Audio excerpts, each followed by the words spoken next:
हम संगीता ठाकुर स्वागत करे छी अहाँ सबके अपन यूट्यूब चैनल मिथिला के नगरिया में। एहि चैनल पर मिथिलांचल से जुड़ल हर पावन तिहार के जानकारी, धार्मिक कथा आ पूजा पाठ से जुड़ल उपाय भेटत। अगर एहि सब के जानकारी चाहे छी तो चैनल के सब्सक्राइब कर लिया आ नोटिफिकेशन से हो ऑन कर लिया, ताकि हम कोनो नया वीडियो डालब तो सबसे पहले पहुंचत अहाँ तक। आई के एहि वीडियो में बुझब जे पूस मास के अन्हरिया पक्ष के एकादशी कहिया अछि। ई एकादशी के महत्व आ कथा सेहो सुनाब। कोनो मासक एकादशी भगवान विष्णु के समर्पित छनि। मानल जाइए जे व्रत में सबसे श्रेष्ठ व्रत एकादशी अछि। एकादशी व्रत नियम निष्ठा से अगर करब तो भगवान हरि के कृपा बड़ जल्दीए प्राप्त हैत। हर महीना में दूटा एकादशी अबै अछि, एकटा अन्हरिया पक्ष में आ दोसर इजोरिया पक्ष में। सब एकादशी के अलग अलग नाम, अलग अलग महत्व आ अलग अलग कथा अछि। मान्यता अछि जे अगर व्रत नहीं कऽ पबै छी तऽ एकादशी के दिन व्रतक कथा सुनि लेला से भगवान विष्णु प्रसन्न भऽ जाइ छै। पूस के अन्हरिया यानी कृष्ण पक्ष के एकादशी 26 दिसंबर बृहस्पति दिन राखल जात। एकादशी तिथि शुरू भऽ जात 25 दिसंबर राति में 10:26 पर आ 26 दिसंबर के भर दिन एकादशी तिथि रहत राति में 12:46 पर समाप्त है। तो उदया तिथि के अनुसार एकादशी व्रत 26 दिसंबर बृहस्पति दिन राखल जात। आप व्रत के पारण 27 दिसंबर भिनसर के 7:15 से लऽ 9:10 तक रहत। सफला एकादशी केला से सब पाप से मुक्ति भेटै अछि, सुख समृद्धि आ सौभाग्य में वृद्धि होइ अछि, मान सम्मान इज्जत प्रतिष्ठा से प्राप्त होइ अछि आ अंत में मोक्ष के प्राप्ति सेहो होइ अछि। तऽ सफला एकादशी केला के महत्व तो बुझलहुँ। आब श्री हरि के नाम के वंदना करैत कथा सुनो। पौराणिक कथा के अनुसार प्राचीन काल में चंपावती नाम के एकटा राज्य रहे। ओहि राज्य के राजा के नाम महिष्मत छलनि। राजा बड़ धर्मात्मा रहत। हुनका 4टा बेटा रहनि। सबसे जेठ बेटा रहनि, हुनकर नाम लुम्बक रहनि। लुम्बक के चरित्र नहीं नीक रहनि। ओ चोरी डकैती करते थे, शराब पीबे आ शराब पी कऽ दुष्कर्म सेहो करै छलथि।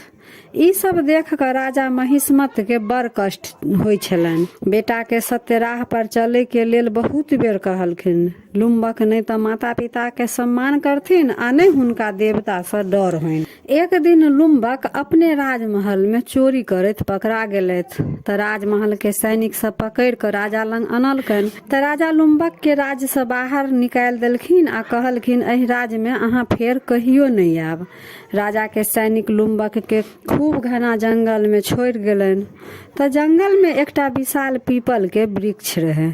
ओहि वृक्ष के नीचा में लुम्बक रह लागलथि। दिन में शिकार करतथि आ रात में नगर में जाकर चोरी करतथि। चोरी केलहा धन से दारू शराब पी। अहिना समय बीत रहल छल। जखन पूस के महीना एले तऽ ठंडी खूब बढ़ गेले। तऽ पूस के अन्हरिया पक्ष के 10वीं तिथि रहे। ओहि दिन बड़ ठंडा रहे। लुम्बक पीपल वृक्ष के नीचा में रहे आ हुनका बड़ ठंडा लगन। आ जखन रात भेले तो और खूब ठंडा बढ़ गेले। ततेक ठंडा पड़े लगले जे ओ भर रात जगले रहे आ ठंड के कारण भिनसर होइत होइत तक उ ततेक बीमार भ गेले जे अगला दिन जे दिन एकादशी तिथि रहे ओ दुपहरिया तक बेहोशे पड़ल रह गेले। दोपहर के बाद कनी होश एलनि तऽ सोचलथि जे खाय के कुछ इंतजाम क ली। उ सोच कर जंगल में गेलथि। ओतऽ शिकार नहीं क पेलखिन। उ ततेक बीमार छलखिन आ अंदर से ततेक कमजोर भ गेल छलखिन कि उ शिकार नहीं क पेलखिन।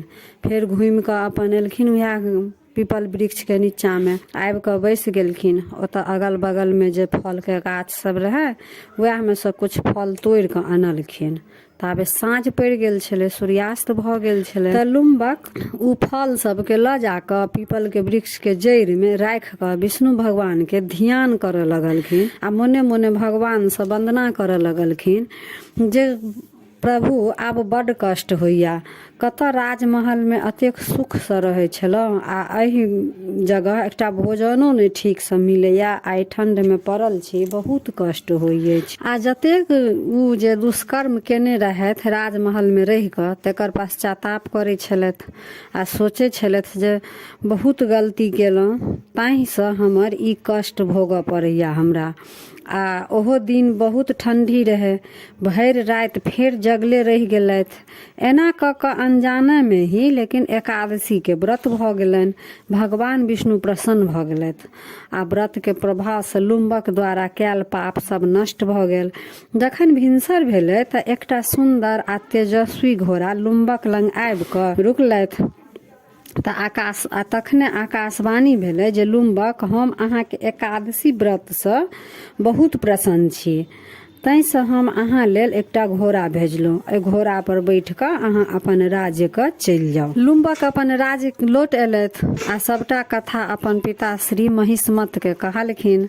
राजा महिष्मत भगवान विष्णु के आज्ञा मान कऽ राजकुमार लुम्बक के गला से लगा कऽ स्वागत केलखिन। कुछ दिन बाद राजकुमार लुम्बक के एकटा सुंदर राजकुमारी के संगे विवाह भेलनि। विवाह के कुछ दिन बाद एकटा सुंदर पुत्र के राजकुमारी जन्म देलखिन। तखन राजा महिष्मत के अवस्था भऽ गेल छलनि तऽ राजकुमार लुम्बक के राजा बना देलखिन। राजा बनि कऽ लुम्बक अपन राज्य के खूब बढ़िया से चलाबे लगलखिन, खूब सुखी पूर्वक जीवन कटऽ लगलनि। फेर हिनकर अवस्था भेलनि तऽ इहो अपन राज्य पुत्र के हाथ दऽ देलखिन, हुनका सौंप देलखिन आ अपने हरि भजन में लागि गेलथि। एकादशी के व्रत तऽ करिते छलथि, ओहि व्रत के पुण्य से अंत में मोक्ष के प्राप्ति भेलनि।